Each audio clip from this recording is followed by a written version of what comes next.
Part 6. House of the Misfit Magic. Kyle didn't sleep after the meeting with the eyeless recruiter. He snuck back into the dorms and lay awake, heart thudding like a double shot of espresso, trying to process what he'd heard. He wasn't just different. He was dangerous. And V, his girlfriend, she might not be who she seemed.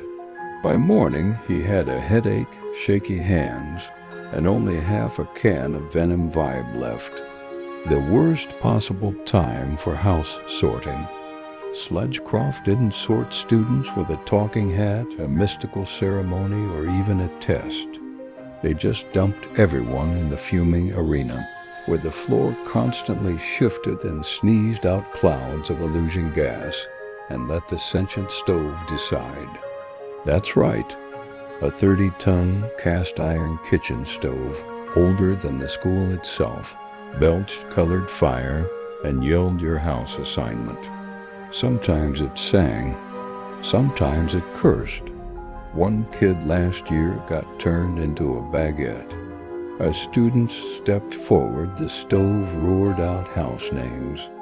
Pyrrhix, the Blazeborn, the elite elemental casters, flashy and full of drama. Drexmol, binders of the bone, spooky goth necromancers and curse freaks. Glimmerkin, heirs to the glamour, snotty illusionists and shapeshifters. Then it was Kyle's turn. He stepped onto the stage, his hoodie already damp with sweat. Someone from the crowd yelled, "Hope the stove melts his Mountain Dew powers." He ignored them and cracked a can of Ampahau Grape Rush, taking a sip as the stove's grates glowed red. The fire turned teal. The crowd gasped. Even the instructors murmured. The stove wheezed, hissed, and finally bellowed. "Bubble gunk, house of the unwanted." Silence. Then laughter. Bubble gunk was a joke, not even listed on official parchment. A house for students who didn't fit anywhere else. Failures, dropouts, magical anomalies.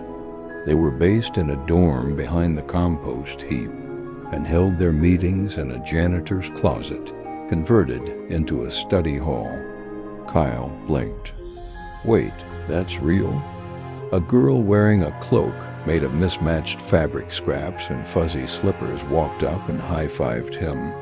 "Welcome to the basement," she said. Her name was Trixie Dreggs, a third-year spell flunker who accidentally turned her cat into a croissant. Beside her was a short, angry boy named Chubbs, who claimed he was half troll, half carpenter ant. Together they led Kyle down a spiraling staircase with flickering lights and mildew-soaked wallpaper. "You're gonna love it here," Trixie said, beaming.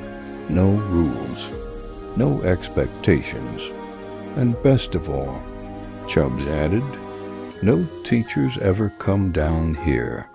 As they entered the dusty room of misfit magic, Kyle looked around and, for the first time since flushing himself into this madness, felt something weird. Something like home.